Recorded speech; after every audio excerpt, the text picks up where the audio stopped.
Welcome back, everyone, to Talking Points. Welcome to everyone watching on YouTube, Spotify, Apple Podcasts. Audio only, video only, doesn't matter. Welcome, it's just me and Aldas today. This is why four of us do it, because if, Hayden and Matt drop out, bottle it, then you've still got content. We won't let you down, we promise. And also, Aldas, I've got my standing desk actually working, so I'm standing up now, mate. I'm loving life. Look at me. Are you jealous?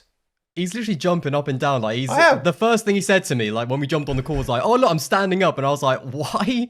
But yeah, well, we'll see if the podcast is any better with or if your opinions are any better with you standing up. But yeah, this is a bit strange. We were saying before that this feels like a Tommo or Aldas video with just us two. Like, is this video sponsored by Squarespace on Tommo's channel? Like, what's going on? But yeah, it should be a fun one, talking about all the drivers and some decent contract talk as well. So yeah, looking forward to this Maybe one. Standing up apparently. Maybe one day we'll get the Squarespace prop on the Talking Past podcast. But you'll see. It's only a matter of time. But yes, we thought we'd talk today all about, because, look, it's no secret that, both of us last week released videos on Daniel Ricciardo. There's a lot of talk around Mick Schumacher's future at the moment.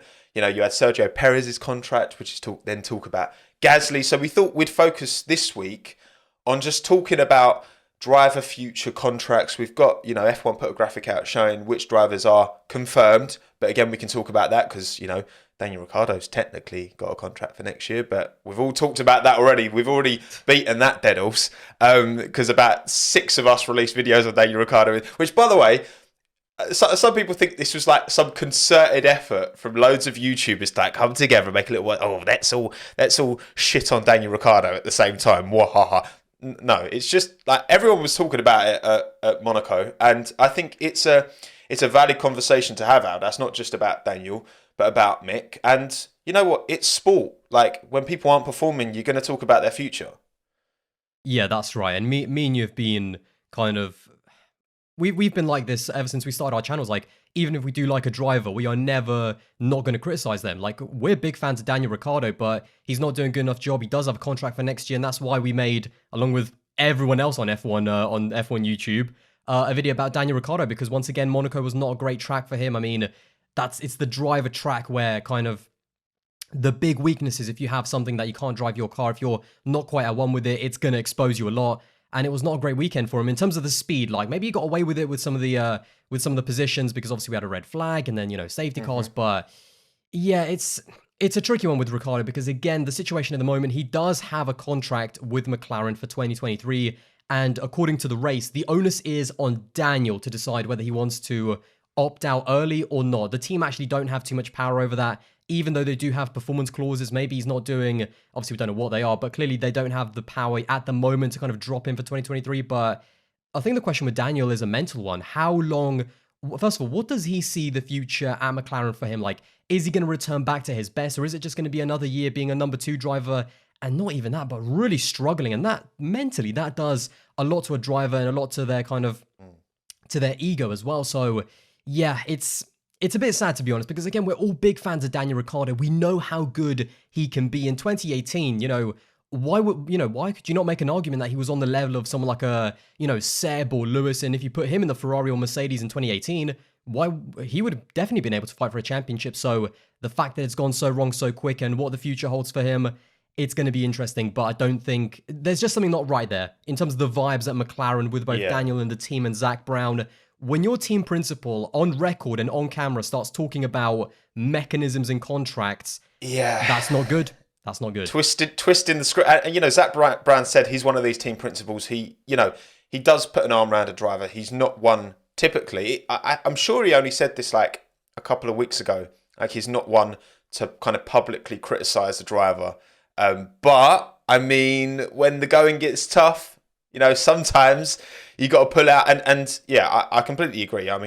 What I think this really illustrates, actually, and we've seen this before with drivers who have proven their ability without any shadow of doubt. Sebastian Vettel is a great example as well. These drivers don't lose talent overnight, but they can still have poor seasons. There are many factors. There's a teammate, there's a car, this is such a nuanced sport. And I think that's what makes these conversations, because even in simpler sports like football, where everyone's kicking the same ball around, there's very minimal kind of offset. It's all about your individual and your team. But I think with F1, there's so much nuance to understanding, because if you really dive into the details of where Daniel is slower than Lando, it's the slow speed corners, it's getting the car turned in. You look at how Daniel, used to drive that Red Bull, and the characteristics did seem to kind of go over to the Renault as well. That's why he seemed to be able to do so well in 2020. But it isn't just about raw talent and ability. But I do think this also illustrates the power of certain drivers. Fernando Alonso, has to be the one you always talk about when it comes to adaptability. The amount of different cars he's driven over his career, and he's always pulled out the performance. And it's like, it's all well and good having that really high potential ceiling. But Fernando's always been able to get close to that ceiling throughout his entire career.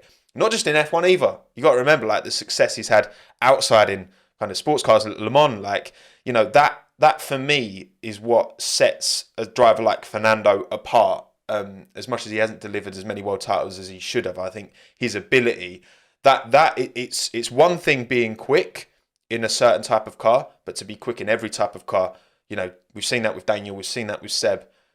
That's a whole different story, right? Yeah, I mean, on that Fernando point, it's Formula One is all about perception. It really matters what car, if you're at the right place at the right time. But yeah, when you look at Fernando, I mean, even pick out a random season like 2016 or 2009, in a bad McLaren and a bad Renault. Even then, at no point can you say, do you know what, he underdelivered in terms of what the ceiling of that car is. So it's a very, it's all about perception, even though those seasons, no one even remembers those seasons for Fernando Alonso because there wasn't anything to talk about. But it's all about adaptability. And it's a weird one, especially again, back to the Ricciardo front, because you do need to adapt. You do need to be kind of, the engineers can only do so much. And ultimately, and this has been true throughout Formula One, the ultimate potential of a car is always judged by what the fastest driver can get out of it. That's why when you look at the whole, I've kind of compared this now to the Gasly and Albon Red Bull situation where it was Max Verstappen getting the results. Now, of course, the cars were not perfect, but that's where the team and that's where Adrian Newey went in terms of designing the car, and that's where McLaren are right now as well. So it is what it is, and ultimately, if a driver can't adapt, they either sink or swim, and ultimately, I think it's just one of those kind of, as good as Daniel was, and he still is, I still think he has the talent, and if you put him in the right car, he will be able to do a good job, but Norris is the future of that team, and the really big thing for McLaren now is he now costing them points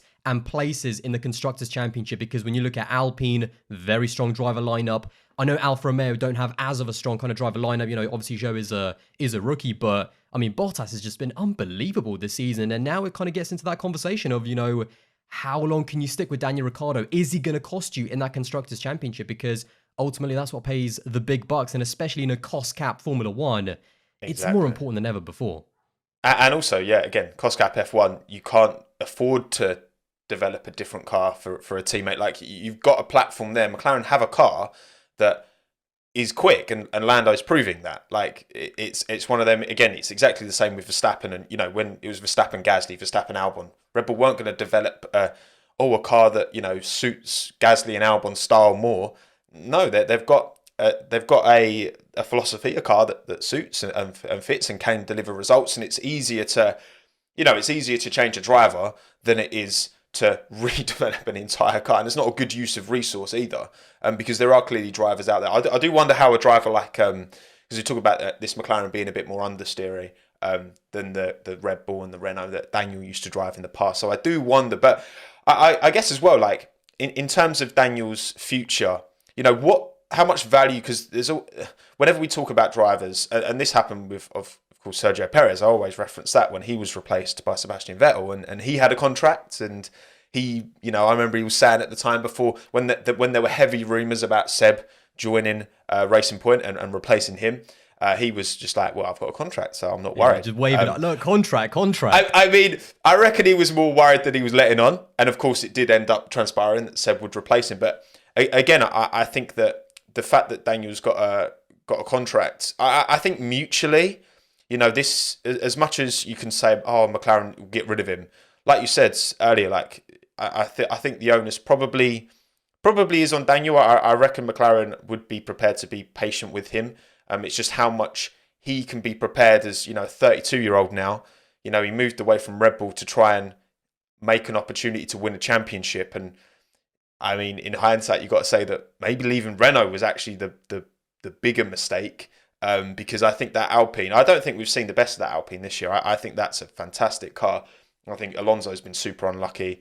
And, Ocon's been consistent, but I don't think Ocon is at the level of like a prime Ricciardo. I mean, Ricciardo wiped the floor with him in 2020. So you got to think, how much is that?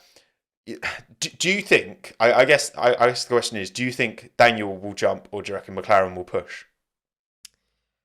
It's such a difficult one, and like predicting it is just, I think it's all about Because Daniel. I see no reason for the performances to change. You know what I mean? I'd love to say, yeah, of course we all want him to turn it on and pull it around, but I just don't see it going that way, unfortunately.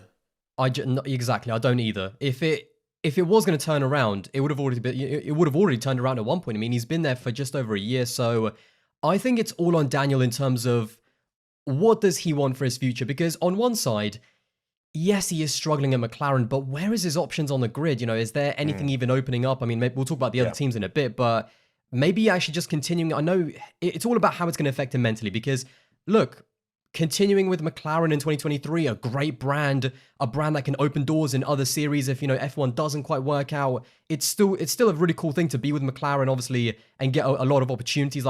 But can he survive another year in 2023 if it again doesn't work out, of just that mental pounding from the media, from the team as well? Every single time you're uncomfortable with the car, you come into the garage and you just see the look of the engineers. I mean, can he survive that mental strain? And is it worth staying at McLaren, or is he just done with Formula One? That's the bit where I can't really predict. I don't know what's inside his head. I really don't, because he's being unbelievably honest in his interviews. He's, still putting on a smile, but I don't know what's going on inside his head. It's going to be very interesting. I still think that he's going to stay in 2023, just because I still think he loves Formula One, even though it's not working out. And unless another option opens up in another team, I just don't see where he's going to go. I mean, obviously, if the McLaren drive opens up, again, we're going to talk, there is a bunch of drivers lined up for that car. So it's a weird one. But at the moment, my prediction is that I think he would stay for 2023. I don't think anything's going to change, unfortunately. I still think Lando will be very dominant of that team. And then I don't think they're definitely not going to re-sign him for 2024. I think they're just going to run the contract and kind of part ways. It would take a Herculean turnaround of form, because again, all in all, credit to Lando. I think above all this, which again I think often gets overlooked, Lando is the reason that it's looking so bad for Daniel. That car, he's delivering so well, so consistently in that car. But you've got to think, at the moment, with the performances going the way they are, and the consistent, because I've got to say, the first 3 races of the year, Daniel was pretty close to Lando. It was actually, there wasn't actually much in it. They had their 5-6 in Australia. Daniel was running close in Jeddah, maybe a bit lucky there, but Bahrain was a shit show for both of them. So I think that the first few races, I was like, okay, this is actually looking a bit better. So you've got to wonder that, is that Lando settling into the car now and starting to deliver these results, perhaps? And you got to wonder how much these poor times are affecting Daniel's kind of desire and enjoyment, I guess, because you've got to imagine he's a character that, he races because he loves racing, and I'm sure that's the case for most of these guys. But, because he's already made that jump away from a top team to go for something new and then jumped again, is he prepared to then do another jump to say, I don't know, who would take him, a Williams or an Aston Martin maybe? I don't know. Would he be prepared to do that? And would the team have faith that they've got a driver who can extract what they can from their package? I'm not so sure. So I'm still I don't think Daniel will be in that seat next year. But other than that, I don't blame you. Again, I'm so on the fence with it. I don't know what's going on in his head. The fact that we now know that it is kind of his choice. It's all about, where does he feel happy next year? What does he want from his life in Formula One? So yeah, we're going to find out. But either way, it's not good to see anyone struggle, obviously, especially, such a light driver. But Lando's doing the business. And I feel like as the car has gotten better, Lando's performances have easily risen. We can see, Yeah, for sure. And especially it's just that weekend in Imola. That's the one point where I go back to, the car clearly was working in those conditions. Lando gets a podium in that race. and Daniel Ricciardo crashes out. I think, but like on the second corner when there was He a punted big Sainz, result on didn't the he? table. Yeah. Exactly. Yeah. And I kind of put Daniel a little bit more at fault with that Sainz incident, Yeah, and just for sure. mentally, that is a big pounding. And I think that's kind of where it kind of started to go wrong this year. So yeah, I mean, it's writing's on the wall in terms of McLaren contracts for next year. But I guess another driver, and the driver we're putting in the title of this podcast, who's been struggling a lot recently, and Oh boy. I think there's a big conversation here, and we'll talk about him, but also there's a broader conversation, I think, because Sebastian Vettel's talked about how he feels like people are talking too much about Mick and putting too much pressure on him. But at the end of the day, Mick Schumacher has had in a Haas that is looking, in the hands of Kevin Magnussen, who was called late on in the game, jumped into the seat. In terms of pace, I think he's had the slight edge on Mick. It's not been a huge gulf, I don't think, not massive, but it's the mistakes in the cost cap era that are costing Haas, not just points, but a hell of a lot of money. It's like, what do you think? Where do you sit with Mick Schumacher at the minute, Aldas? Do you think we're being too critical, or do you think it's a fair conversation to have? I think, first of all, with all respect to Seb, like, we have to take what he says with a massive pinch of salt. He has that relationship with Mick, so he's always going to come to the defense, and, rightly so, right on it. Yeah. I'll disagree a little bit on the fact that I don't think the pace actually has been that close, to be honest. Like, how many times have we seen Kevin Magnussen in qualifying? He's in kind of Q3 fighting with the likes of Bottas and Lando, and then Mick is out in Q2, and it kind of, especially in the races, actually, even if in qualifying he does sometimes get into Q3, something about the race just is not coming together, whether it's the way the car drives, whether it's something to do with the tires, and then those mistakes. I mean, it definitely, in terms of the question of, are we just being a bit too harsh on Mick? Absolutely not. And is it quite tough on him? Absolutely, because that's Formula One. Simple as that. When drivers start underperforming, and especially when they start having crashes in a cost gap, in a cost gap Formula One, that is not what you want. And what I've always said actually is that he's not having scrapes. He's already binned 2 chassis in the space of a third of a season. He's not having scrapes out. That's one way of putting it, mate. He's definitely not having scrapes. I mean, it's every single time he's had a crash, it's just like your heart just stops. Like, oh my god, like you're just hoping he's okay, and he is, but it's not just the crashes, it's the performances. If he was getting into the points consistently, but yes, having the odd crash there and there, you can kind of let it slide. Like, he's still a young driver. He's only in his second season. He's in his kind of first season in a decent car. So maybe there's a bit of that, but the performance is not there. The pressure is going to come with, obviously, the name as well, which I don't really think about it too much.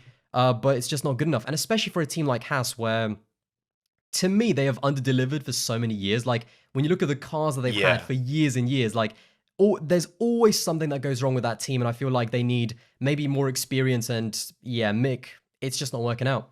It's just not working out. And I said it in the last podcast, I think he's gone for 2023 now. Maybe it will turn around, but just like with Ricciardo, like, what signs have we seen that something might turn around? Like, I just haven't seen any glimpses, which is a bit disappointing, because I know his rookie season is hard to judge, but I thought at least there was like some signs that he could do a good job. But yeah, I was wrong. And again, I don't think he's going to be there next season, unfortunately. I do think it is.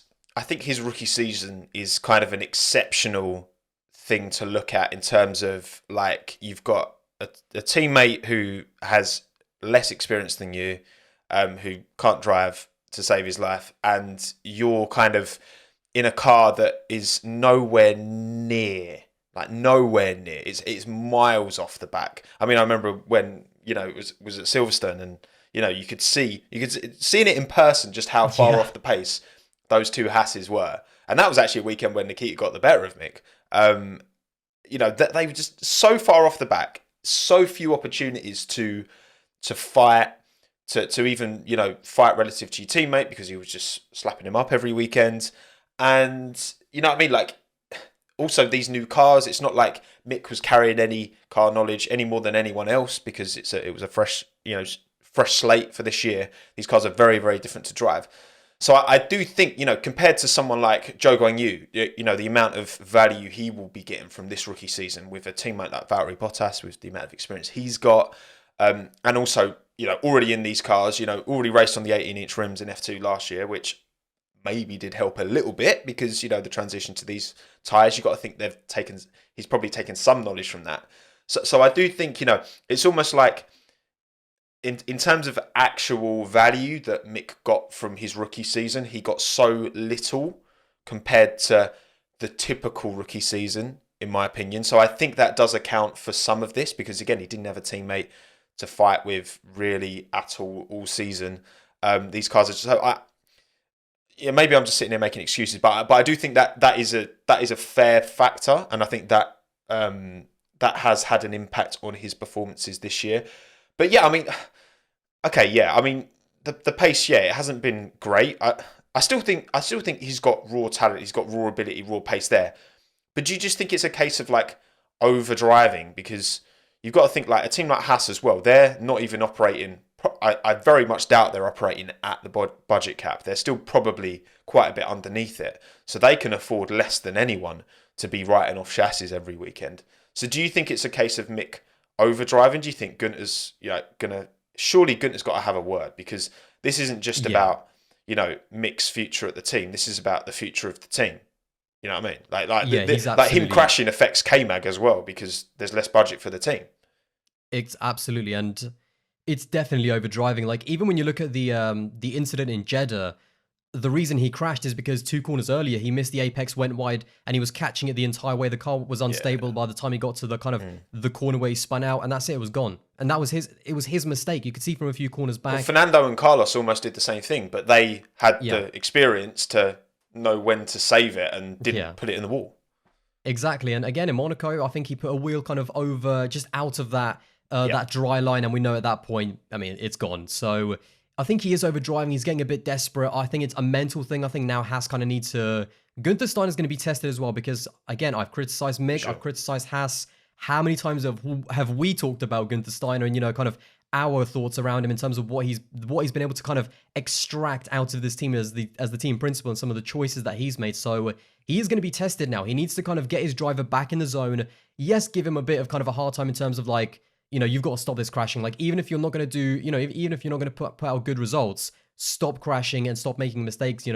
Go slower and kind of build up your pace, across the season. And maybe that last half of the season, everything's just going to come together. But he's going to be tested in terms of how he's going to manage Mick at the moment because he's still got to get to the end of the season. There is still a big constructors battle to be had in that midfield with the likes of McLaren, Alpine, Alfa Romeo. So it's an interesting one for this team. But again, Mick is definitely a good driver. You don't win Formula 3 and Formula 2 without having talent, but it's just something's not quite clicking. And I feel like whether the pressure is too much, whether the environment isn't quite right, or maybe it's just the shock of K-Mag coming in. Maybe we still go back to Bahrain and like how good K-Mag was, but it's a because K-Mag is very good. Like as much as he did very good, come back late on. He wasn't just sat on the sofa watching TV last year. Like he was racing in like IMSA in the States. Like did a great job. Daytona 500 probably should have won that. I was watching that. I was gutted for him when his car kind of pulled up towards the end.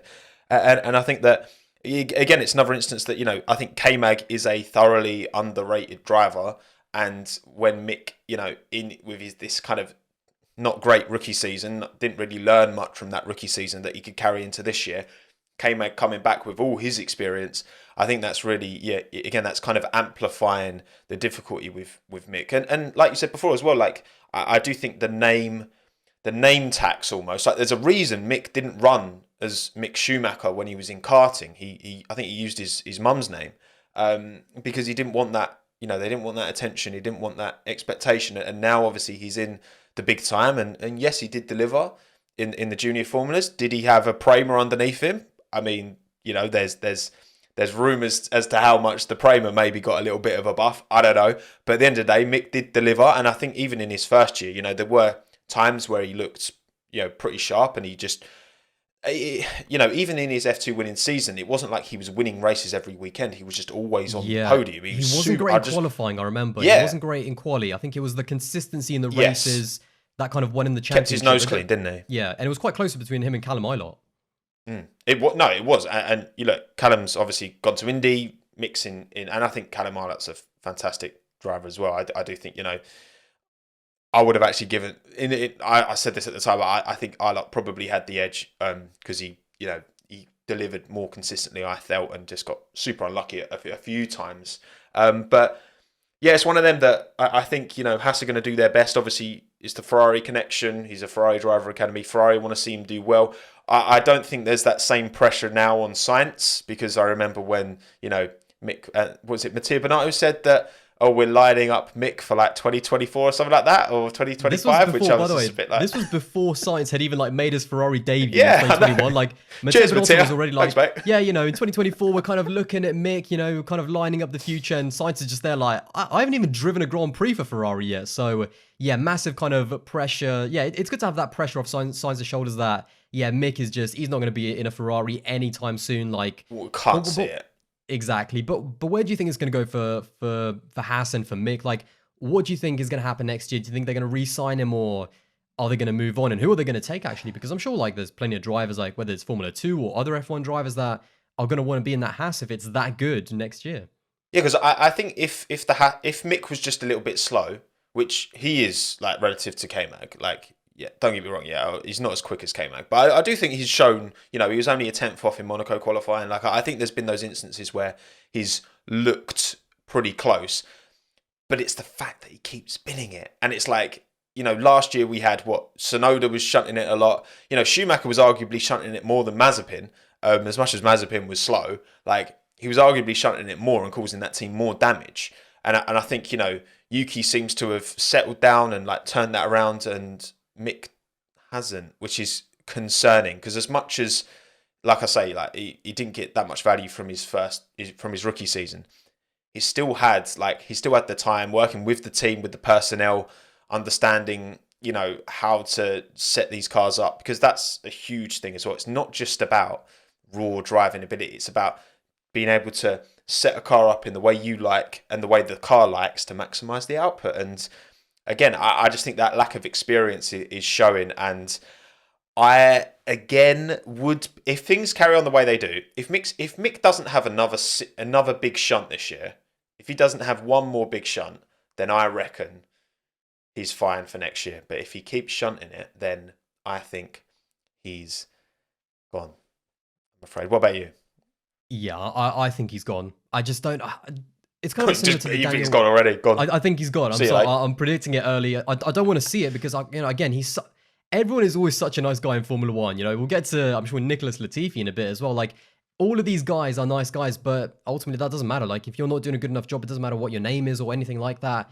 Performance is the ultimate metric in Formula 1, and he's just not doing a good enough job. The question is, can he recover in that second half of the season? Can he calm down?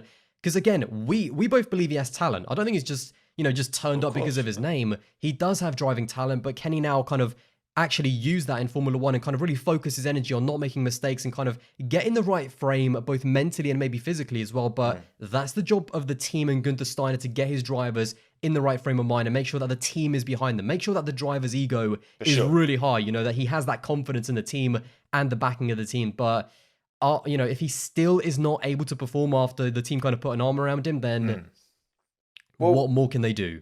All Gunther can do is give him the environment to thrive and succeed. And I think K-Mag's, performances have shown that, he knows that team very well. Again, he knows that team very, very well. So, and they know him, they know how he drives. So I think that's really helped that transition for K-Mag. But yeah, Schumacher needs to step up, because again, I think the criticism has been, all in all, because I think whenever we're talking about these drivers, there's always the conversation of, oh, you're being too harsh on them, or blah, blah, blah. And it's like, I don't know. This is top tier sport. I think without fans, the sport doesn't exist. And as fans, it doesn't matter what sport you follow. We discuss, when drivers are doing well, when drivers are doing bad. Just not just drivers, any athlete. You know what I mean? And I feel like it's just the way that, because, some people, you're being unfair on Ricciardo, you're being too harsh on Schumacher. And it's just like, I understand that. And obviously there's always a limit, once you start getting unnecessarily personal, unless you're obviously clearly joking, of course. Like we joking in F1, surely not. How dare you, washed. But I just think, it's one of them conversations that I just think, with the consistency, I think for both drivers, because do I think that certain fan bases are very quick to pass judgment on drivers? Sure, but I think Ricciardo and Schumacher, this has been consistent now, and I mean another driver we'll talk about next, I suppose, is Latifi. in terms of, I think for me, if I'm going to come out and actively criticise, because again, like I think Spain, for example, Catalonia, because the conditions were so extreme, I don't think I could read too much into that. I think with Monaco, there were so many factors. I wouldn't There read was as much actually, into if you those. analyze his Monaco Yeah, race, forget the crash, there was a lot of things going on. Like, there there was was an a lot overtake that going he on. tried around the outside of Albon, I think, going into like maybe it was Massenet or something, I Well, yeah, he forget. just turned into him as well. Just turned into him out of nowhere. Why would you do that? I mean, he damaged his front wing there, Yeah, so there's a lot. I don't know. There was a lot of red flags. I'll disagree on Barcelona. It was. I totally get what you mean, but he is driven around there a million times because every single yeah, racing driver in a it's Formula true. Series is driven around Catalonia. His car was quick. Like K-Mag, he was battling with Lewis. Like, that was a bad day for K-Mag. I think that was his fault, that collision. So it could have been a much bigger point score for Haas, but that should have been the opportunity to score his first points. And again, we haven't even mentioned it. Mick Schumacher still doesn't have any points in Oh in God, yeah, I forgot 2022, and about that's not good enough. That's not good enough. So that. I'm not going to give him that pass in Barcelona. I don't think it was just a poor performance. But again, the next race, forget about what happened in the past. Get in the right frame of mind, and you can still save your seat. Again, I don't think he's going to be there, but there's more than half a season left to go. He could still finish ahead of K-Mag. So yeah, it's not over until it's over. It's not over. That's a good point. Yeah, I think that there's so many factors involved, but ultimately we can only judge by what we can see because there's all this but set up and all that, but the results speak for themselves, and if you're not delivering the results, then your chance. There's only 20 seats in F1. And it's the holy grail for any driver, I think, coming up in motorsport. So you got to be on top of it. And I guess another driver, we'll go through, contracts wise through per team now. And I think it makes sense to also talk about Williams because there is a lot of pressure on Nicholas Latifi at the moment. It's his third season in the sport. I do think, I think, and I'm not just saying this because, of my Albon bias, but I do think that after such a difficult 2020, I think that the reputation of Alex really dropped for a lot of people. And actually, when you look at his 2019 season, his junior career, I think he was always, fighting up towards the top. George Russell's talked about this. And I think that having a driver who is, not as good as George, I don't think Alex is as good as George, definitely not, but he's not a million miles off, has made, he's not a mug. He's jumped into that seat, done a fantastic job because he is clearly a very good racing driver and clearly well ahead of Nicky. And I just think there was always with George and Nicky together at Williams, there was always the whole but George could just be the next best thing. He could be the next Jim Clark. He could be the next Senna. He could be that good. And I think we're seeing him do a real job this year in the Mercedes. But then you were like us. She give Nicky benefit of the doubt. Second in F2, wasn't it, in his last season? After 3 years in there, but now Albon coming in. Nicky's been shunting it as well. Not earlier on in the season anyway. And look, again, there's no smoke without fire. I do think we know why he's there. Savina plastered on the back of that car, and the results haven't been there to make the noise go away, have they? Actually, just really quickly, because in terms of the Williams situation, they technically don't have any drivers signed on for 2023 at the moment. Really quickly on the Albon side, True. he's been incredible. True. Nothing short of incredible. The way he's come in is just, I mean, I backed him. We did a video on my channel where I backed him to do a good job. There was a lot of people going, but Red Bull 2020, is he actually a decent driver? But he's come in and shown exactly what he is, a quality driver. I'm not saying world champion. I don't even know if Alex is ever going to win a race in his career, but he's a quality driver. I'd cry. I'd cry. Exactly. And the gap between him and Latifi in terms of qualifying, it's embarrassing. I think it's like 1 point. I think it's the second largest gap on the grid outside of Bottas. You carry on talking. Zhou. I'll see if I'll find the average qualifying gaps in 2020. You carry on, mate. Yeah, I think it's embarrassing, and you can just see visually that it's just not good enough. Every single qualifying, it's like 8 tenths, 6 tenths a second, over.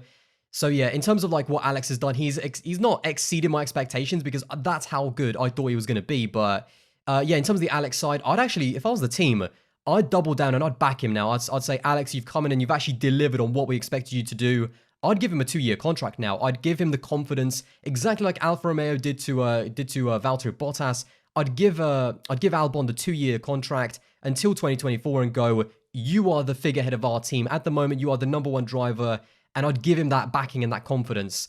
In terms of Latifi, money doesn't actually win you races, drivers do. Obviously, money can help massively with the development of the car and the team, but there's just nothing with Latifi. Like, people always tell me about, oh, he was good there. He was, that he had a few things. He was unlucky there, but he's just not been good enough, man. He's just not been good enough. I haven't seen anything. He is still behind Nico Hulkenberg in the Drivers' Championship.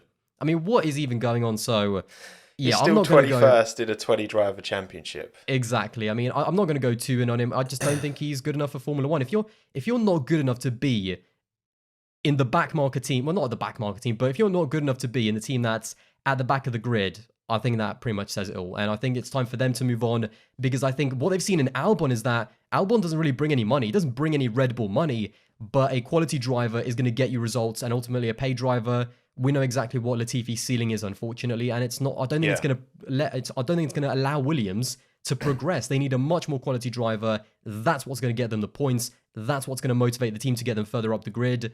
And yeah, Latifi, he's not going to be there. In my opinion, I'd get rid of him for 2023.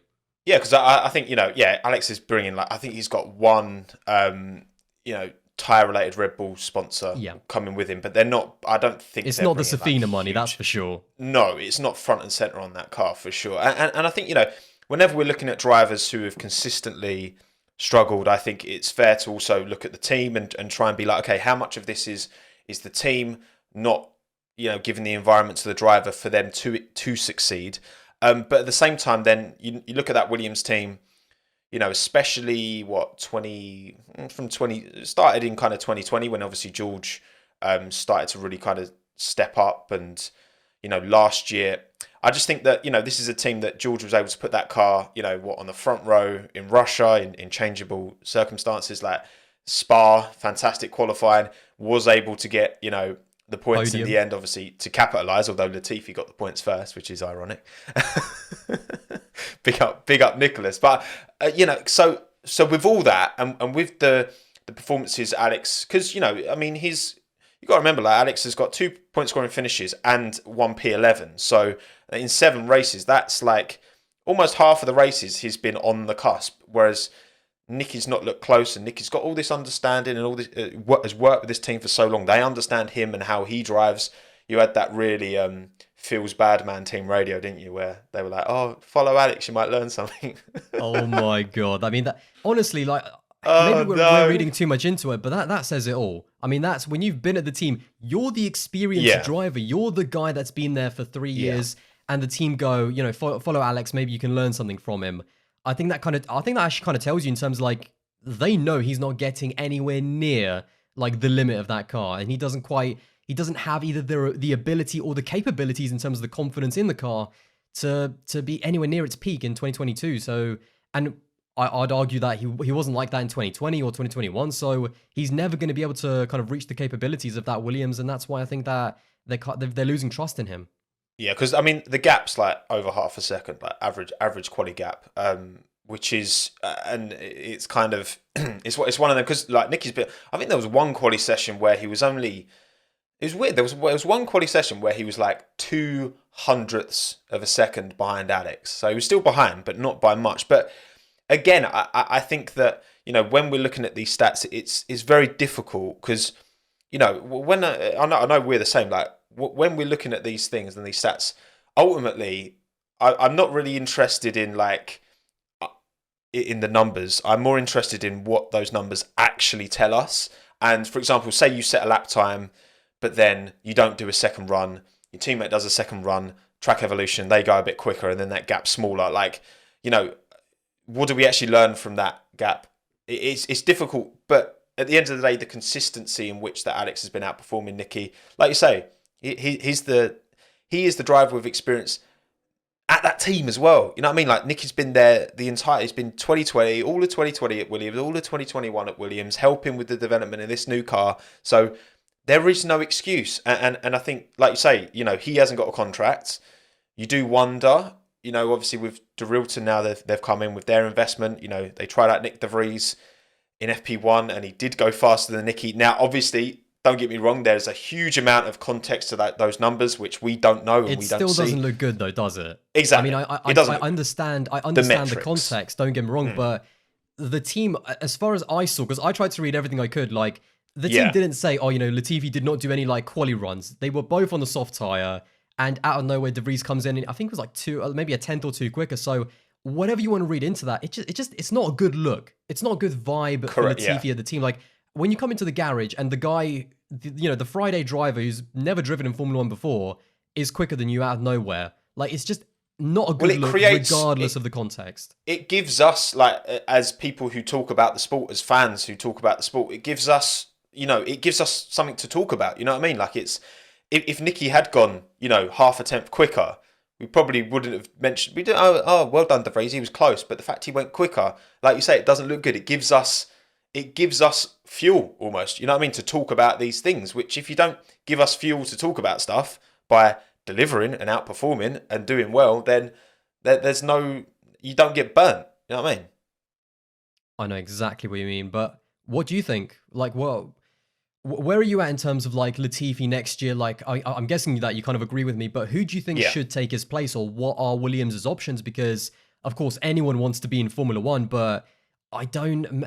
Obviously, Logan Sargent, I'm a big fan of him. I think that we'll see how his season progresses, and I think they're going to keep a very close eye on him. But like, I do think they need actually someone more experienced. I do think they need someone with Formula One, kind of two experienced drivers, Albon and then someone else perhaps that could really be a good lineup for next year. But where are you at in terms of like next year, their next year's lineup? Well, I'm a big fan of Logan as well. I think he's delivered. It's been difficult. His F2 season's kind of been a bit up and down, but it is his rookie season in F2, so I think he's Felipe Drugovich is just slapping it up. So I would love to see Logan in that seat eventually, but I completely agree. I think Williams. It's been really disappointing, of course. Like for them to be struggling as much as they have over recent years, new regulations to still probably be the slowest car got to be disappointing. And if they do want to move in a positive trajectory, I think they do have to fall back on experience. I don't know. Is it a driver like maybe? Do they try and bring about again Nico Hulkenberg, ex-Williams, of course, used to be at the team? I don't know. I'm not sure what options. Because I think there are a lot, and I do think they need experience. I think as much as Alex does bring some experience, I think having two drivers with experience is only going to help push that car development forward at a quicker rate. But I think that, it just depends. I think whether or not Nicky's in that seat for next year is not a driver-related thing. It's a commercial. It's a money. How much do Safina bring? How much does his dad's how reliant are they on that money? That maybe they even bump it up, like in terms of like the money that he brings to the team. Like maybe that's his only bargaining chip. But I just go back to the performance thing. Like, give Williams whatever money you want, brilliant. Still, only one driver is going to be delivering points for that team. In the context of 2022 at least, or where they're and also Ferrari proved for years that money isn't the be all and end all. Like they haven't won a driver's title since 2007, a constructor since 2008, and for the last kind of. I don't know, like Ferrari have always been the richest team in F1 because they've always got this bumper payment and they've always, they've got that facility. Just having that isn't. But again, I suppose as well, you look at a driver like, I don't know, maybe it's overly critical, but you look at Sainz and Perez. Obviously, Sainz is struggling this year. I think Ricciardo is a good example, I guess, of just bringing in a driver with experience doesn't guarantee success. I don't think you can ever guarantee success, right? It's always a roll of the dice. But I think you've got more chance of developing a good car moving forward with a driver with experience coming in. And I think, again, Nico's been at the team before. Who do you think? Who do you think would be good? Yeah, I mean, in hindsight, when I said, maybe they should bring in an experienced driver, like actually the more I think about it, again, of course, there is no guarantee. And ultimately, maybe they do need like another, Formula 2 hotshot, like, what is it? Oscar Piastri. He has absolutely zero Formula One experience, and I'd absolutely put him if that opportunity Williams. came up for Williams, to get him, I think that's a no-brainer, surely. The only kind of weird thing, and I've talked about this for quite a while now, is that obviously he's owned by Alpine, and they're going to want to kind of keep ownership of Oscar Piastri, and it's like, what's the point what's that point for Williams unless they have him 100%, no more ties to Alpine? which they don't want to let him go. That's a That's what I superstar mean. talent. It's how watertight is that contract? This whole podcast is about Exactly. contracts. How, Piastri's contract. We just don't know. Like, what is the, could he be bought out? All this talk of McLaren. Could McLaren buy him out and bring him in alongside Norris? Because you've got to think, like, if Fernando does stick, which we'll talk about Alpine next, I suppose. Because I think like we say, Latifi, we probably wouldn't renew his contract for next year. Albon, definitely. But Alpine, I think now it's a good segue to them because, obviously Ocon very odd situation for them, by the way. Yeah, because I think Ocon's safe. Like, I think he's done a very good job this year. He's got a contract. He's confirmed, yeah. He's got his contract as well. But obviously that doesn't... If he was driving bad, that wouldn't necessarily guarantee his future. But he's driving well. He's got his contract and he's French, which I'm sure helps at the French team. Fernando is driving well. Very well. If not, I think he's driving slightly better than Ocon at the moment. But very unlucky with the points. I think we can all see that. I think Alpine can see that. He's still able to deliver.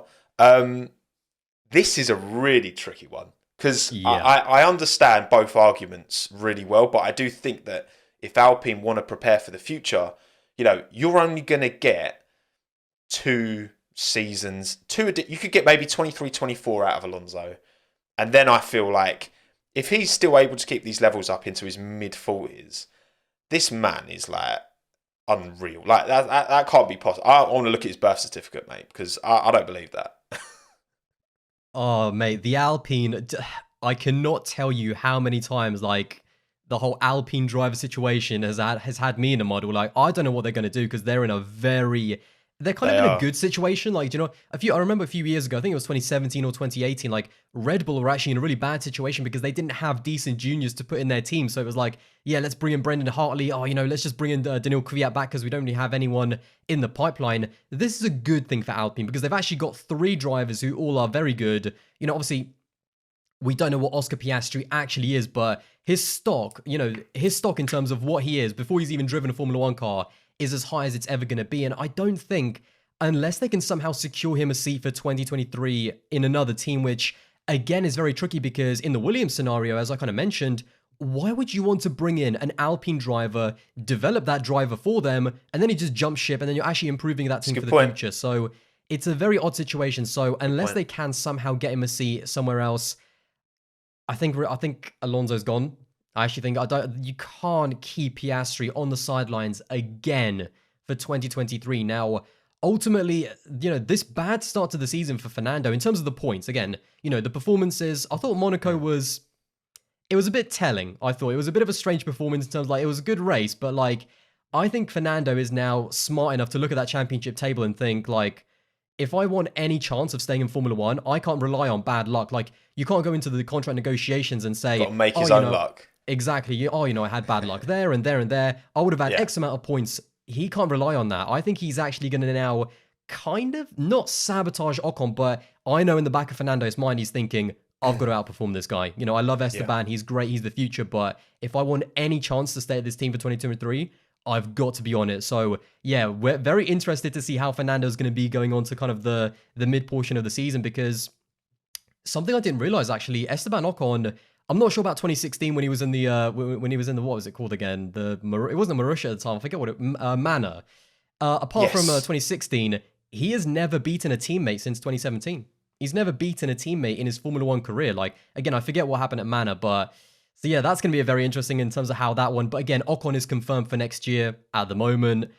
But you've got Oscar Piastri on the side. You've got Fernando still performing at a very high level. Like, out of those 3 drivers, Ocon is the only one with a contract for next year. But what is the ultimate and best driver lineup? Like, is it Piastri and Ocon? Is it Alonso and Ocon? Is it, Alonso and Piastri? So I don't know how this is going to turn out, but my head is telling me that I think Alonso is going to be gone. I don't think, if he does actually manage to overcome, because there was a massive points gap between, I think after a few races between him and Ocon, like, if he does manage to overcome that by the end of the season and beat Esteban, then, I mean, the man's just insane. At the minute, Ocon's on 30 points. Alonso's on, like, I think 10, 11, something like that. And that's obviously after Alonso delivered the P7 and no points for Ocon. That's chunk, mate, that's heavy. Mate, yeah. And I do kind of, because, don't get me wrong, like, I think prime Fernando Alonso, like, obviously he walks into any team. And I think with the potential that Oscar's shown, winning back-to-back junior championships, like he's shown more potential than Ocon was showing at that same age. Yes, Ocon did beat Max in GP3, which people forget about, but yeah, Max was unlucky as well. I think talent-wise, I think you could see why Red Bull snapped him up because Mercedes was sniffing around. But I just think that Esteban has got plenty of experience now, a few different teams as well. I think that I agree. No one can question, I think, Fernando's performances since his returns. Like no one. Like I've already taken this L. Like I didn't think he'd be on it when he came back. I was proven. I've enjoyed that L very much. Wrong. You weren't the only one. Plenty of people enjoyed that. But again, when you've got a driver who's almost 41 years old, and you've got a driver who's arguably the next Charles Leclerc, George Russell in terms of junior talent ability, could be that, and you've got Ocon, who is, I still think, a very, very good racing. Yes, maybe he's never beaten a teammate, but I think when he jumped in, relative to Perez, Force India, I thought he was fantastic. Yes, they came to blows a lot, and that was just as much on him as it was on Sergio. I think that was really silly. You look at some of them shunts they had together, but I think performance-wise, he was right up there. I thought he was really close to Sergio. I thought they were pretty even. Yes, obviously, got washed by Daniel Ricciardo in 2020. Picked up towards the end of the season. 2021, I thought was a very good year for him. Got his win, which capitalised. Almost got another podium as well. Like I do think Ocon. I think he's a very, very good racer. I don't think he's on.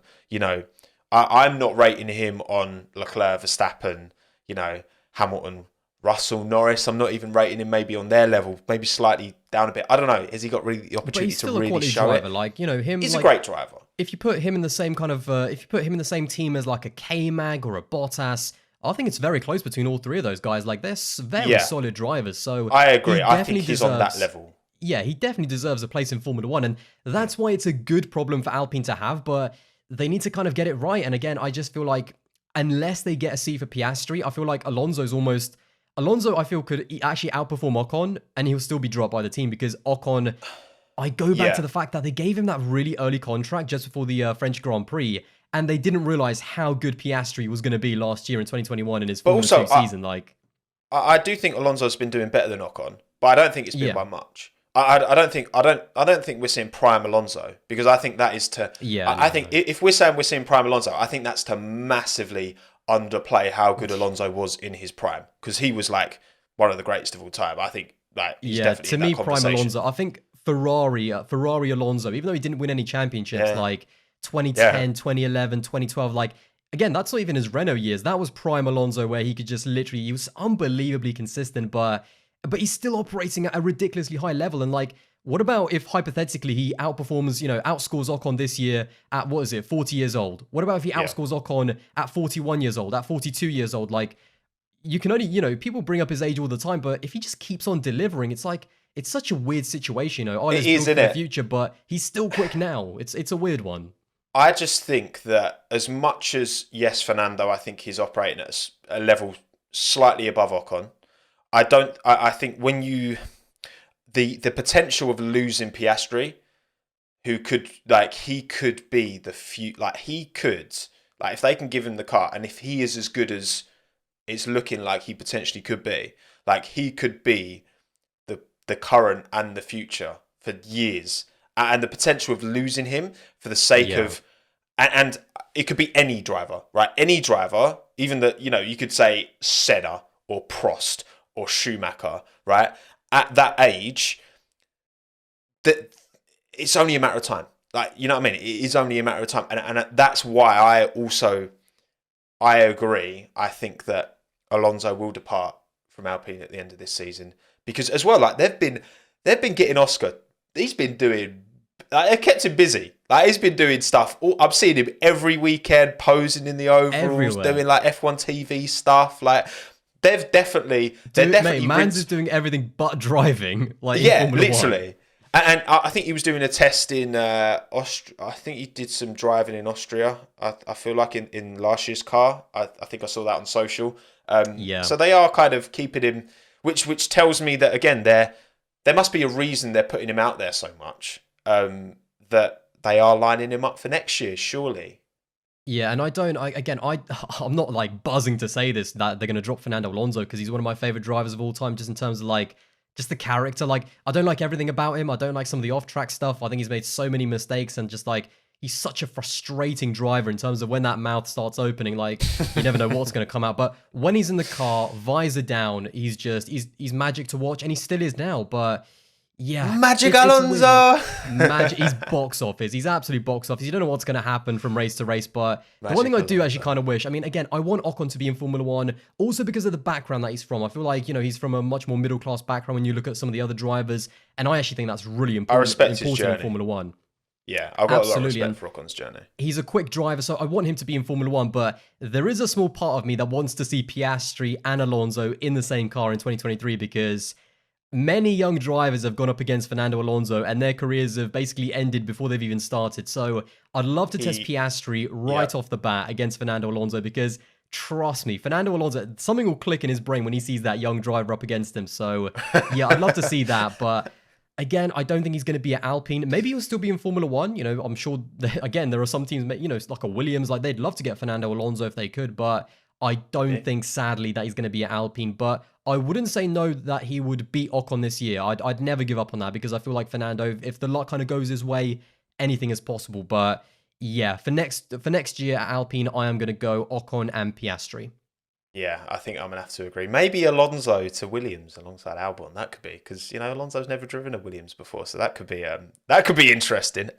Right, we've got obviously, I think they're the teams with the most noise around contracts, but we will buzz for everyone else as well, because we've been going for almost an hour now. Aldas, mate, we could just talk for ages. Honestly, this is. I know, right? We're only getting started, by the way. So I know, exactly. We could we're not even halfway through. We've only talked about 4 teams. Let's talk about Ferrari next, because I mean, there's no conversation around Charles, is there? He's got his long-term contract. He's fantastic. I guess the one chink in the armor maybe is the whole, this is the first time that after Monaco that Charles, because Charles he's very on it when it comes to himself. Like he puts himself down a lot. I am stupid, all that. Like he's very self-critical. But this was the first time we'd really see. I think completely fair enough. Do you think Charles has the confidence in Ferrari that they can not only deliver a car, but it's just what is going on with the strategy, man? Like the fact you've got memes about your strategy means that you need some new strategists if you're going to deliver a world title, surely. I know, people have had those memes in the locker since like 2019, Mate, 2020, and they've had to bring them out. Pressure, simple as that. I don't often agree with Helmut Marko, I must be honest, but he came out and said that what's going on is pure pressure, and he's totally right. Ferrari have both Seb and Ferrari bottled it in 2018. We've spoken about that to death, but again, they're just, we're starting to see cracks, and their car is quick enough to win this championship. Like, arguably in terms of raw pace, that car is the quickest on the grid. Maybe the Red Bull on certain tracks can kind of, has a bit more of an advantage, but there is no reason why Charles Leclerc shouldn't have won the Monaco Grand Prix. So yeah, I think Ferrari have got the more complete car.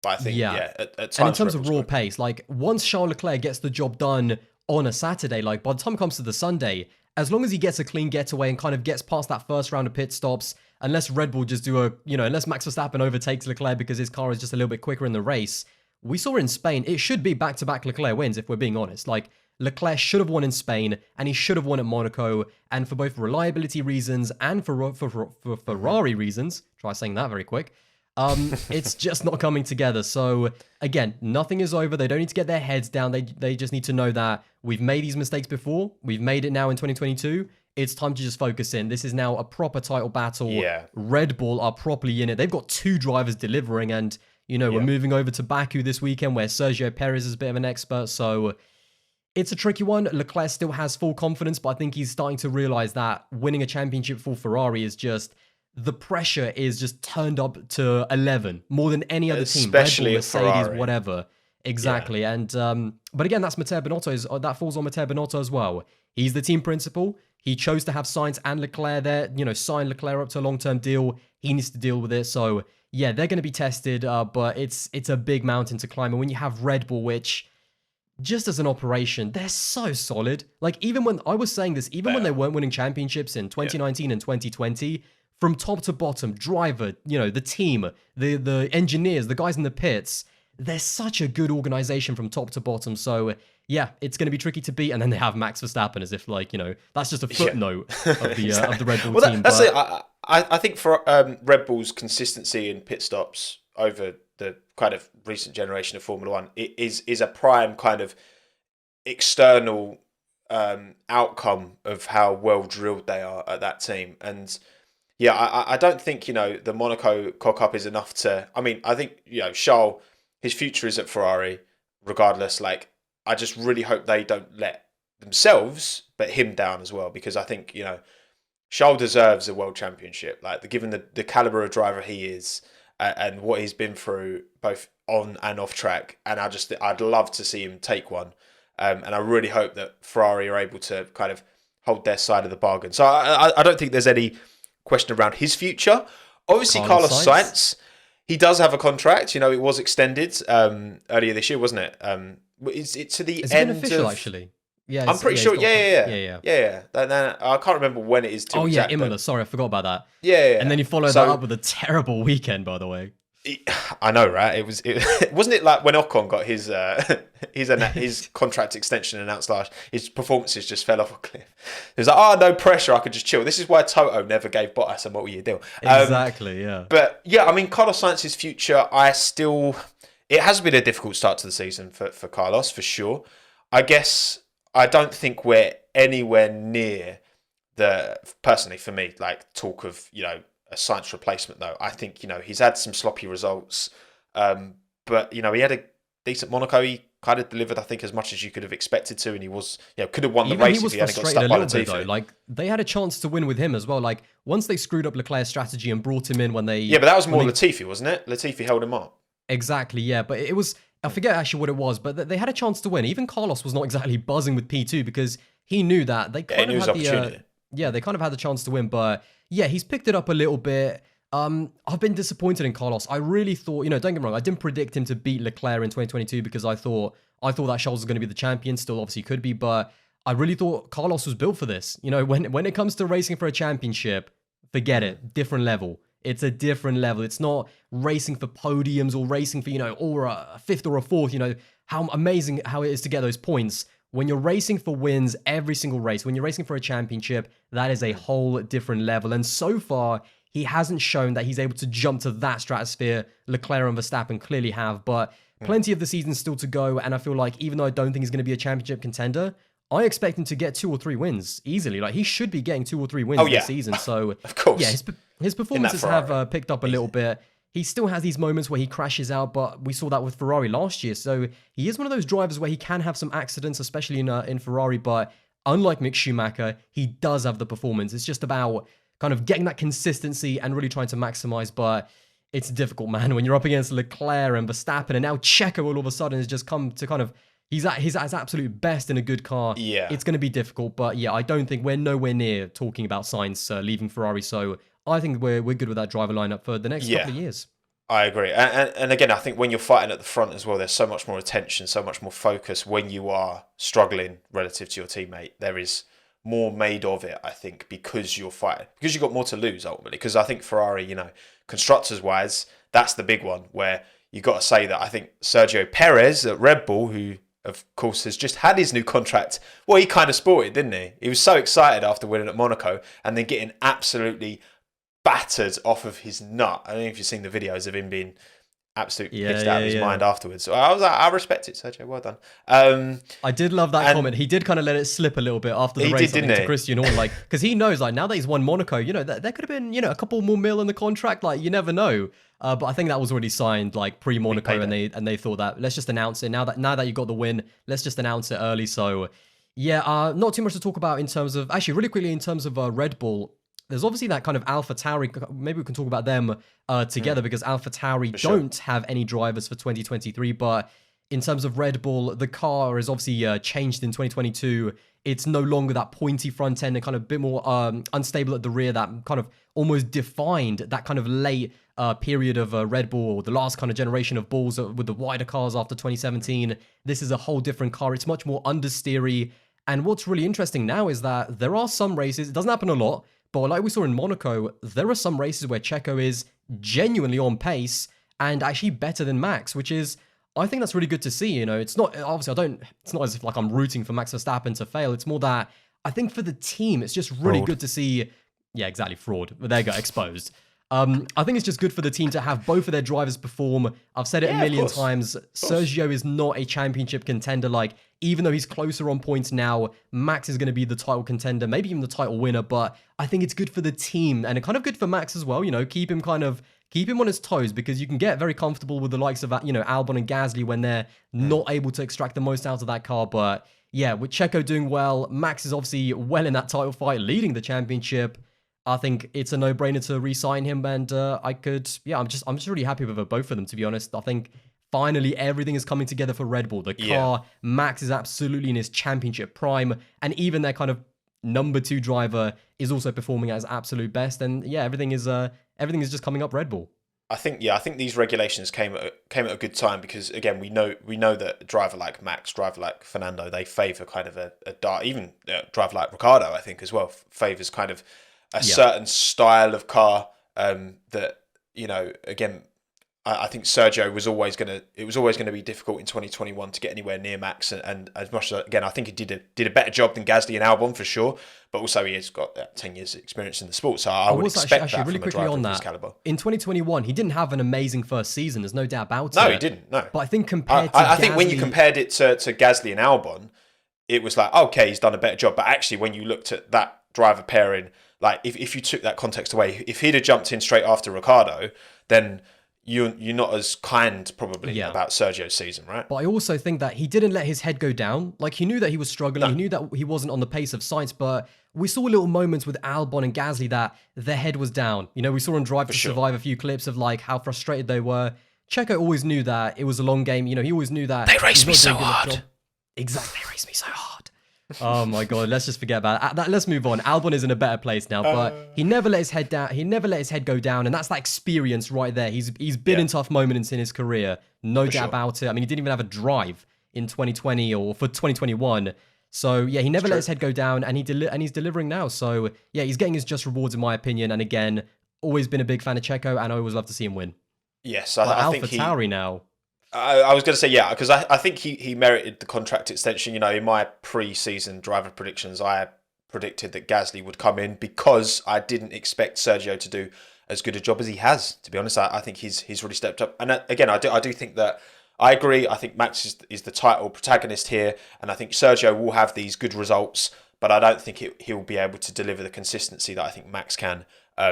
To win a world championship, but I think he'll win enough races, he'll get enough podiums to keep him, you know, motivated that he has got a chance.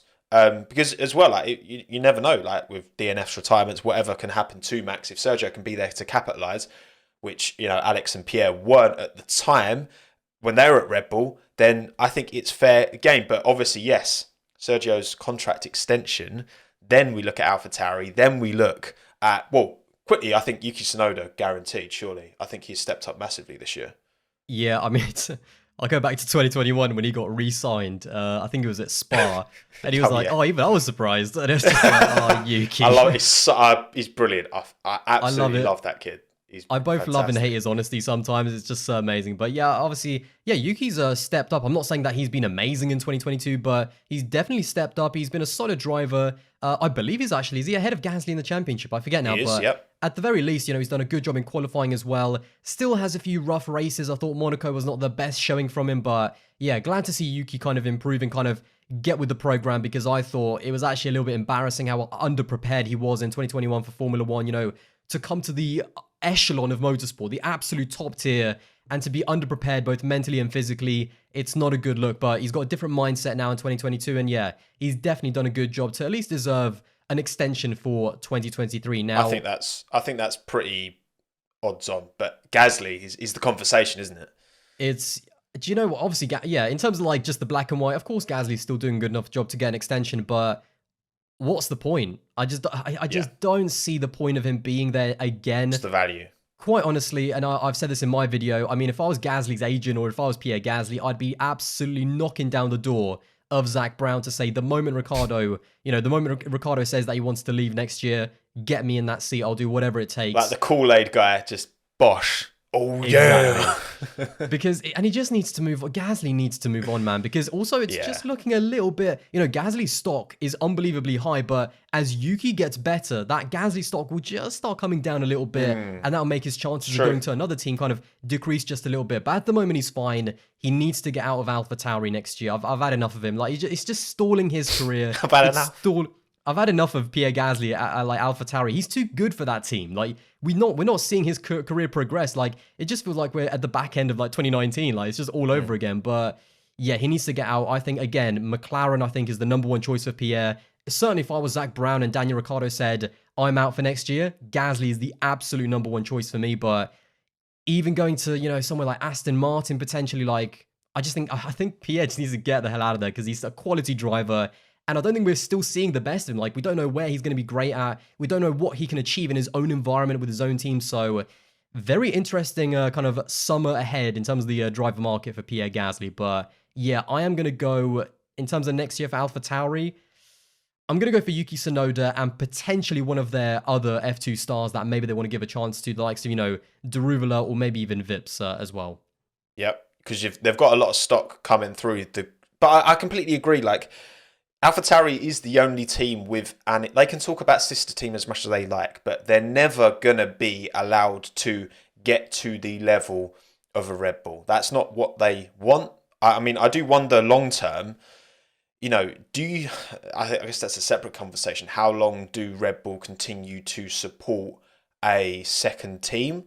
How long do they see it as a valuable commodity to have in the sport? I guess, AlphaTauri, their clothing line, it's probably worthwhile now because they're getting, Toro Rosso, it was just another way of promoting Red Bull, whereas they actually have another product to push through that. And mate, we both know, I mean, especially you, like that Alpha Tauri clothing, like their prices, mate, that entire team is just pay drivers looking at how much they're charging for those clothes. Unbelievable. Jesus. To be fair, they've stepped it up with some of the garments recently in terms of they look a bit nicer. They're not quite as Euro trash as they used to be, but yeah, the prices are extortionate. Don't get me wrong. And yeah, I agree. I think, Pierre's had a fantastic, 2.5 years after he lost his Red Bull seat, coming back, had a great end to 2019, fantastic 2020, fantastic 2021. I thought he was in the conversation for driver of the season for both seasons, in my opinion. I mean, you look at his qualifying last year was an absolute joke. I think that AlphaTauri car isn't as competitive as it was last year, unfortunately for him. And he hasn't had as strong a start as we've expected. Again, I think, these new cars, I think Yuki's stepping up. There's a lot of factors involved in that. I still think, like you say, his stock is sky high. And I think, an opportunity at McLaren has to be his best bet. I do wonder if, Pierre was to go to, let's just in hindsight, not in hindsight, it hasn't happened yet. If Pierre was to go to McLaren, obviously stepping into a team alongside a younger teammate who's very embedded, knows that car very well, driving right at the ceiling, kind of flashbacks to Red Bull, Verstappen, Norris, McLaren, maybe could be a bit concerning. Whereas if he did go to a Aston Martin, maybe he could take more of a team leader role, which is what I do think he would want because he's 26 now, I think. He's not old, but he's not getting any younger either. So I think, if he can go to a team where he can really give himself, which is again is why I think it was such a mistake for Ricciardo to leave Renault, because he was out and out number one driver at that team, could build and move and could have taken that momentum forward. I think Gasly, as much as yes, he does have that AlphaTauri, because there is that enforced ceiling, I think he should be looking for options elsewhere, surely. He should, yeah, but where is he going to go? I mean, like, I don't think he wants to make a sideways move to maybe like I feel like with Aston Martin, there's always this like potential in 2024, 25, 26 of what they could become. And Pierre definitely could be at that team for that, for that length of time. I don't think he wants to make a backwards like step to Williams or a sideways step to like a Haas, but McLaren is again a step up in terms of like where they could go in the future. So It's again, it's a tricky one. It all depends like what doors open up, but he might just end up in the same situation that he's been at for the last 2.5 years, where he's kind of like boxed out because there's nowhere to go. So yeah, the onus is going to be, I think, on other drivers. I don't think it's even in Pierre I Gasly's agree. hands, but even for Alpha Tauri, he's never going to go back to Red Bull. Like we've both heard plenty of stories that the relationship just isn't good, like in terms of like what happened there. So I don't think he's ever going to be in that Red Bull.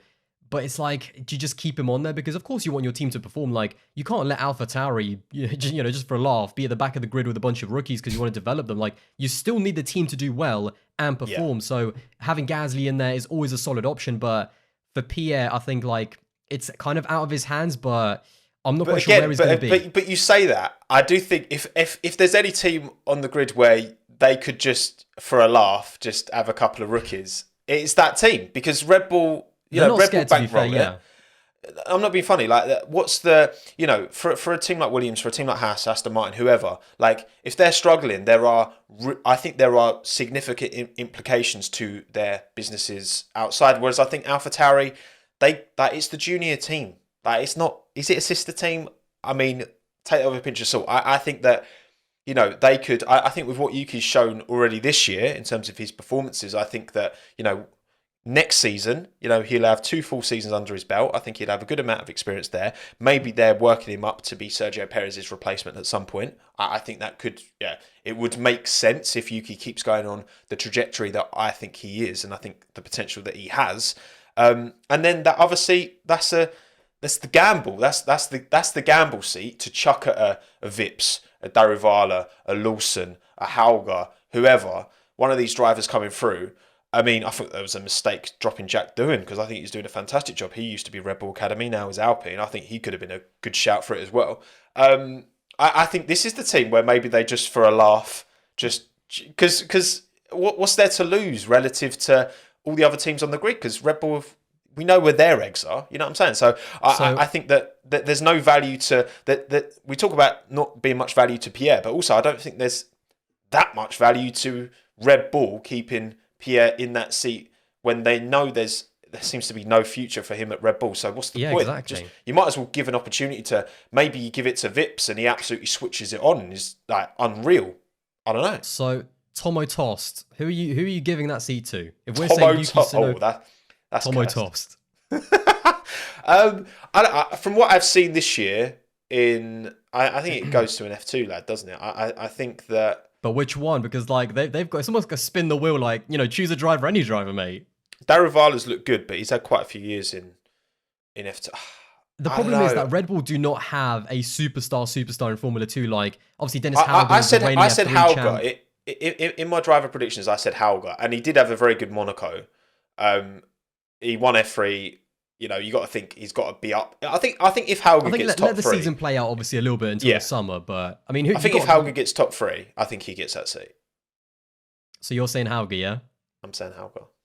Who are you saying? I'm gonna go Vips. I think Yuri's been so unlucky actually in Formula 2. I'm not saying, first of all, I don't think any of them are Oscar Piastri kind of level drivers, to be brutally honest. Like a lot of them have had a few years in Formula 2, and even Hauger is kind of, there's a bit of consistency that he's just lacking, although obviously he's just started Formula 2, but again, Piastri just started Formula 2 last year and he was, bang on it right away. So a world-class driver when you see them because they're on it straight away. So I'm going to go with Yuri Vips.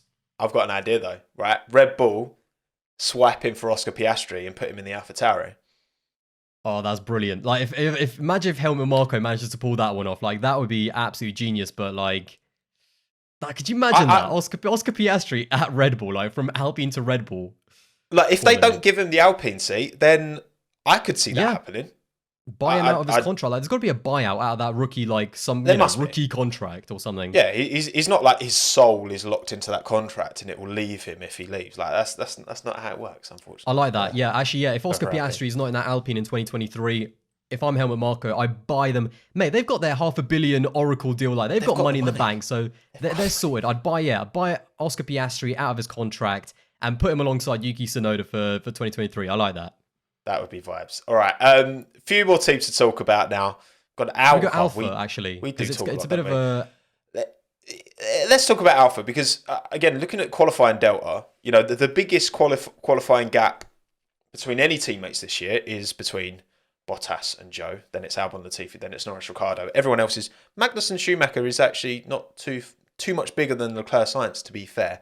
But I'll eat my words then. I'll take it back. Schumacher's the GOAT. just in qualify, yeah, but I do kind of agree with your point. Yeah, Bottas, Joe, it's obviously, big gap between teammates, but this is Zhou Guanyu's rookie season in Formula One.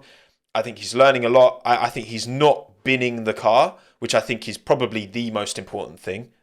Again, especially in a cost cap, but it's giving him the mileage to learn and improve. And I do think he's moving in a good direction. I do have faith that there is more to come from Zhou Guanyu. Am I expecting insanity? No, but I think in F2, even in he did well last year. In 2020, he did very well as well. I thought he was battling with ILOT for a lot of that. I don't think he's. There's certain, what, I'll be honest, just with my gut feeling, I think Zhou Guanyu showed more in F2 than Mick Schumacher did, for me, personally. And I seems like a sound kid. You've met him, you've met Valtteri and Joe, you did the videos in Bahrain as well. What do you make of them two? And do you, because yes, the gap's big, but I think Joe's done enough to, and it's his rookie season, there's enough context around his performances. He's had some very unfortunate DNFs in terms of technical problems with the car as well in recent races, which hasn't given him the mileage, unfortunately. But that's not been his fault, He's not been binning it, and I think that's important. And he did score points on his debut, or point, I should say. So at the moment, as it stands, 7 races into the season after Monaco. As it stands, he's got a lot of kind of things in the bank in terms of reliability has not gone his way. He's already scored a point. He's actually doing an okay job. But yeah, now he needs to start scoring points. Like, okay, that was the beginning of your rookie season. Now it's time to really start rolling. He needs to start scoring points because Théo Pourchaire, young Sauber driver, big potential, big superstar potential. Nothing to talk about with Valtteri. Always knew he was a quality driver. We always knew that he was a great qualifier. Now that the pressure of not being at Mercedes is off his shoulders, he's performing at his best at a level where he's able to get the most out of his talent. Nothing to talk about there. Now, the Théo Pourchaire situation is very interesting because I think Théo Pourchaire could be a superstar. He needs to win the title this season, though, to really kind of justify that hype. And I believe that he will. I think it's going to be him and Drugovich. It's going to be very, very close. I think he's still like 18 years old or something, which is nuts, or 19. I actually see a scenario where if Théo Pourchaire does absolutely just blitz it in Formula 2, I do see a scenario where Zhou Guanyu doesn't kind of improve his performances and doesn't score enough points because there is a big now gap between him and Valtteri. I know that Valtteri is the experienced driver, but if we get by the end of the season and that gap is still kind of there, I see a scenario where they bring Théo Pourchaire in, who is their kind of superstar driver with loads of potential, but there is no way that Zhou Guanyu will not be in Formula 1 in 2023 because that's when the Chinese Grand Prix is coming back on the F1 calendar, and Stefano Domenicali and Formula 1 are going to do everything in their power to make sure that they have a Chinese driver in Formula 1. So potentially I could see a situation where Pourchaire comes in for Alfa Romeo in 2023, and then I think Zhou actually goes to Haas. They could easily use the money. He's a decent enough driver. He's still got potential, and him alongside K-Mag for 2023. So kind of rough predictions there. I could see that scenario happen. But if Zhou Guanyu does kind of start to really kick on and start scoring points and start battling with Bottas kind of as the season progresses, then I wouldn't blame them if they did keep him. But yeah, he needs to kick on now. I'm a big fan of his, but now he needs to start scoring these points because the car is very good. Yes, just like with Piastri, I think Pourchaire is such a talent and he's still so young. And it's the balance of the risk of losing that driver. Yes, he's part of the Sauber Academy, but again, this contract isn't, can't contract get bought out all the time. Maybe Helmut Marko will swipe him up, Maybe. Well, again, look, and I think Felipe Drugovich, you mentioned him as well. He's doing an absolutely unreal job in F2 this year so far. Like, he's still only 22, I think. And, there's so many young drivers. Some are affiliated with teams. Felipe doesn't have any affiliation with any team. I mean, again, when you say about Zhou Guanyu as well, I think, probably there's a Williams option there as well, maybe. If Pourchaire does get that seat, and then Joe maybe replaces Latifi at Williams, brings in a lot of money, can kind of equally plug that gap, I imagine, financially for Williams that they'd be losing with Latifi. So I think there's a lot of potential around there. I do hope that, because again, Joe seems like a really sound kid, and I think he's got good I think his qualifying pace has really struggled relative to Valtteri, but I think his race pace has been much better. And I think, that will come with time. I hope he's going to get there. We haven't seen too much. Like, he's not switched it on like Charles did in 2018 when he joined that team. Don't get me wrong. We have seen that before, where rookies jump in and immediately look close to, if not quicker than, their way more experienced teammate. But yeah, I mean, the future for Joe, I think, is still very much up in the air. I'm glad there doesn't seem to be too much pressure on him at the moment. I think other drivers' struggles, like Mick, like Daniel, is kind of taking the... I think if they weren't struggling so much, maybe there would be a bit more eyes on Joe, but I think it's fair. Where he's performing relative, I think, right now is pretty fair to expect, because he was he didn't dominate F2. He was a driver. We know why, big factor as to why he came in. But as well, like, plenty of drivers, Niki Lauda, Sergio Perez come in off the back of money. Michael Schumacher got bankrolled by Mercedes. You know what I mean? Like, it's all well and cool being like pay driver and that, but if you can deliver the results, then you can prove you've got an opportunity, because everyone needs financial support to get to Formula One. And I'm hopeful for Zhou Guanyu, but I agree. I think with the Chinese Grand Prix coming back next year, I think his seat in F1 next year is pretty much guaranteed. He's gonna be in Formula One. Obviously, we don't know what team, but whether it's like... Actually, yeah, I quite like the move to Williams, because I rate him higher than Latifi anyway. He brings in probably even more money than Latifi with Safina. Like, yeah, I quite like that, actually. Yeah, with Albon, I think that would be quite a nice actually lineup. And again, it all depends kind of how... It all depends how Teo Porcher does in Formula 2, because if he doesn't win the championship, or at least even if it doesn't go to like the decider or something, then Alfa Romeo might look sideways, like, he's not quite ready yet. So yeah, there's a lot of things still up in the air, but I think Zhou Guanyu just needs to kind of like start scoring points, because I want to see him do well. I do think that he's a nice guy. He definitely brings the drip into the paddock, which I love to see. Like, I love drivers who Prada like, every week. Exactly, mate. Sponsor that guy, I swear. But I do love that about him. I like him as a driver as well, but I just want to see him, start scoring more points. But either way, he's going to be in Formula One, and Alfa Romeo, they're probably buzzing with how Bottas is doing anyway. Yeah, absolutely. Valtteri is proving that a multi-year contract and him signing for that team. I mean, he had the choice between Toto Alfa and get Williams, it wrong? didn't he? We talked about that. Did Toto drop the wrong driver? No, I think, I think this vindicates. I thought he was going to go to Williams because but he was like, no, I'm going to go Alfa, something new, different, and I bet he's glad now that he chose to go the Alfa Romeo route for sure. He's doing a fantastic job, by the way. Yeah, there's no question that he's got a contract for next year anyway. So Valtteri is safe, but yeah, I'm happy for Valtteri. I'm happy to see him performing well, looking happy, looking healthy, vibing on, like, he's got his gin out now. He's got his bum out every weekend. Like, he's loving life, isn't he? He is, yeah. I mean, it's just he's the Valtteri Bottas that we always kind of know. Like, again, it's just that Mercedes environment of I said it with science. When you're fighting for championships and race wins every single weekend, it's a different level. It's a different level. And Valtteri wasn't quite there. He wasn't a championship level driver, but he's a very, very good driver. And we're seeing that yet again. Delivering for Alfa Romeo, exactly. I think he's going to get a podium, by the way, this season. Well. He's going to get a podium. Yeah.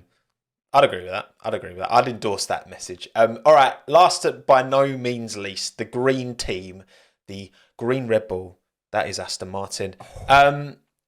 Neither driver has a contract in place for next year. Lance Stroll probably has a lifetime deal unofficially. So you can't see him. He's going to be in that seat next year, isn't he? Surely. Or is he? No, yes. He is. It's a weird one. It's actually a weird one because, I mean, I think with Seb, there was a lot of stuff actually at the beginning of the season, and I actually tweeted this in terms of like, especially after Australia, which was just a horrible race for him anyway. It was just a bad race, but, drivers have bad races, whatever. He bounced back, I think, straight away in Imola with scoring points, so that was great. I think with Seb, I think he's going to be there. I think he's still happy to be in Formula One, happy to be with the team. So, yeah, definitely no doubts about him. Or at least, I don't know if he is going to leave or not. There's kind of, in terms of like the media and some stuff that you read, there's, is Seb happy with Formula One? But from what I've seen, yes, he does look happy, so I would sign him on. But the Lance Stroll situation, now, I just don't understand where that team's going in terms of like, what is going on with Lance Stroll? Like, is his future just 100% confirmed every single year? Like, because the problem with me and Lance is that he'll with have you and Lance, like you got some personal beef. exactly Probably me and personal Lance. beef. Is that I don't rate Lance Stroll that highly, but I know for a fact that he will have 2 or 3 races a year where he will just drive out of his skin. Like he'll have 2 or 3 races, maybe even in the wet, because he's a very good driver in the wet, and people will go, "Oh, that's why he deserves to be in Formula One." But he doesn't have the consistency, and if that team is serious about challenging the likes of Alfa and McLaren and getting into that very high echelon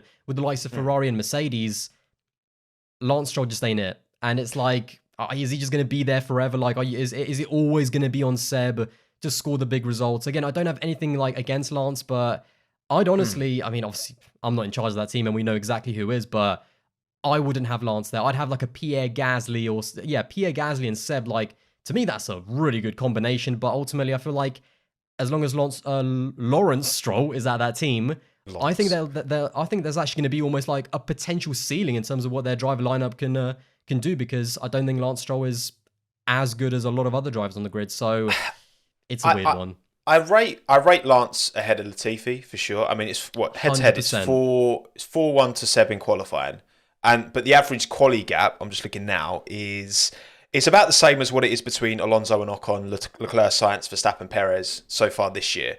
So I don't think Stroll's, and again, considering how good we know Seb has the ability to be, like we said about Ricciardo, given the right circumstances, Seb's clearly one of the strongest drivers on the grid. If you give him, I think, the car and the environment to thrive, and I think as well, I did find that weird. There was so much talk, and is this because there is? I mean, especially in British media, there is. I mean, we talk about British bias, but a lot of British media don't like Sebastian Vettel. Like, whenever I'll occasionally see like old clips from BBC, like 2010, 2011. There's one with Jake Humphries and Eddie Jordan and Brundle and Coulthard.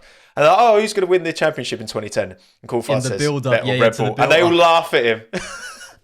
Yeah, mate, I've seen that clip about 20 million times. It's to the in the build-up of the 2010 it's quite season cringe, now. Isn't it? It is so cringe, and like, but I do think the noise around Seb, he doesn't look happy. I thought that was all a bit bollocks, to be honest. Like, I didn't really like. And also, I don't blame him. Like, when you look weird. at the car that he had at the beginning of the season, and he's missed the first 2 races of the year as well. Like, come on, give the man a break.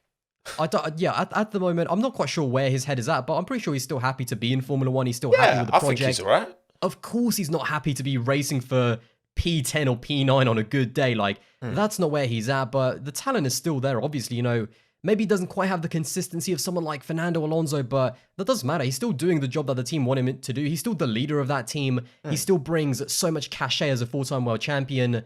But again, for me, there's nothing to talk about with Seb. I mean, if he's happy to resign, then I'd absolutely 100% keep him. But what do you feel about the Lance Stroll situation?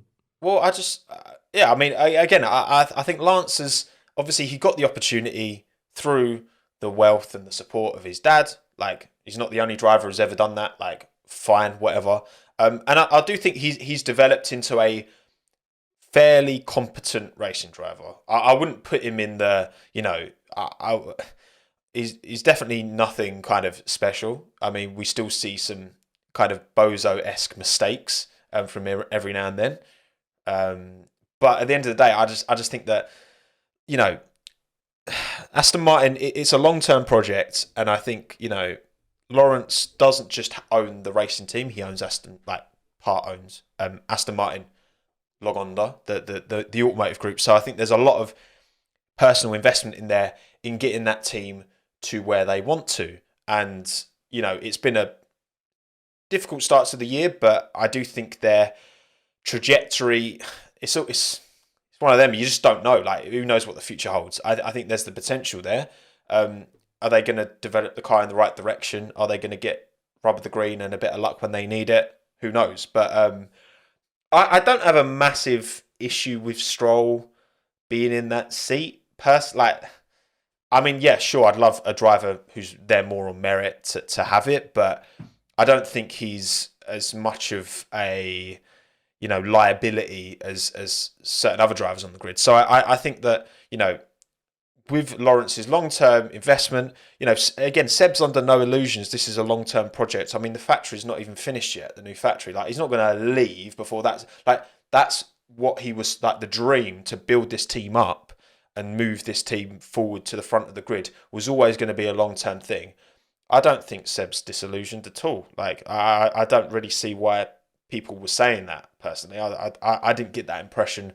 Beyond just, he's missed the first 2 races and, the car's struggling. And just the frustration of having a bad race as well in Australia, which is when kind of all of this kind of came about. But yeah, it's just, I don't know, it's just Aston Martin, I see where the vision of the team is going, but I don't see a driver lineup that to me is like on the level of like an Alpine or a Ferrari or a Red Bull. And if that's where you want to go, if that's who you want to be, that's where your driver lineup has to be. And I feel like with Seb, they have that if they give them, the right car, even still.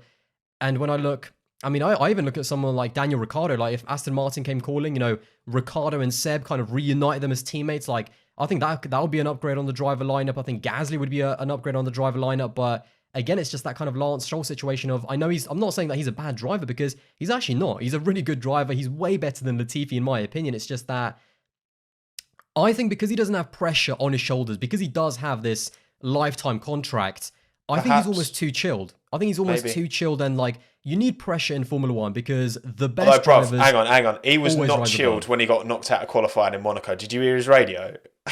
Oh my god, I did hear his radio. Screaming, bless him. He was crying, mate. Let's be honest, he was crying. Like, there were tears going down. Tears for safety car for your tears. There's not enough pressure on Stroll that's the big good problem point. because a good point. The best drivers are made under pressure. That's when you really see what a driver is made of.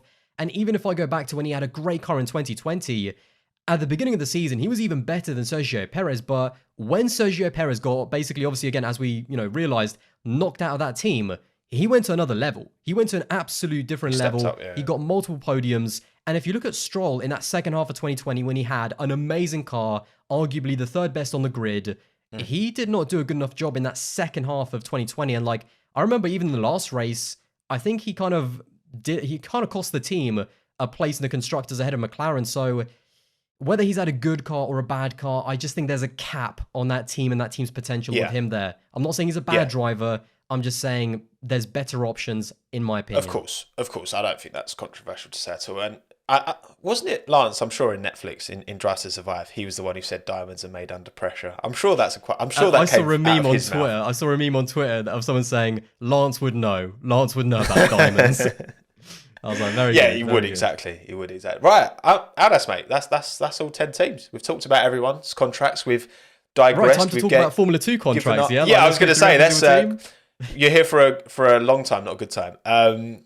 Mate, we'll wrap it there. Thank you very much, Aldas. It's a pleasure as always. It's easy as well. You know what? It's really easy doing these remote podcasts when it's just 2 people because there's no like, who's going to speak next? Let's wait. It's quite difficult with 4. But have you enjoyed this contract talk, Aldas? I always enjoy talking about Formula One. There's never not going to be a day why where we do what we do. Exactly. And it's silly season. It gets me going every single year because you don't know what's going to happen. We know that in Formula One, driver contracts are not worth the paper they're written on. Anything can be changed. And that's what's exciting about it. Absolutely, mate. Absolutely. But yes, to everyone watching on YouTube, let us know in the comments below. What do you think is your, maybe mine, Piastri to Alpha Tauri? Like, what's your left field shout for maybe a driver transfer, change of contract? Because again, contracts, they might be legally binding, but people have money to buy them out. So let us know in the comments below what you think. 5-star us if you're audio only. Do all that good stuff, all right? Give us some love. Let us know. Give us some feedback. Tell us how handsome we are. And then we'll move on to the next one where we get the 2 ugly ones back. Well, thank you, everyone. Matt and Hayden won't get this far in the podcast. It's true. Yeah. So, yeah. It's funny because it's true. Thank you, everyone, again for watching. Again, rate, all that good stuff. And we will see you on the next episode of Talking Points, the post-race of the Azerbaijan Grand Prix, which is after my stag do, which you're coming to, mate. So I am. So get ready for that one. yeah, I mean, that's good. We might be a bit sore after that one. So yeah, it might be a low energy next Talking Points. But again, we'll see you there. It'll be fun. Bye. Goodbye. Bye. Bye.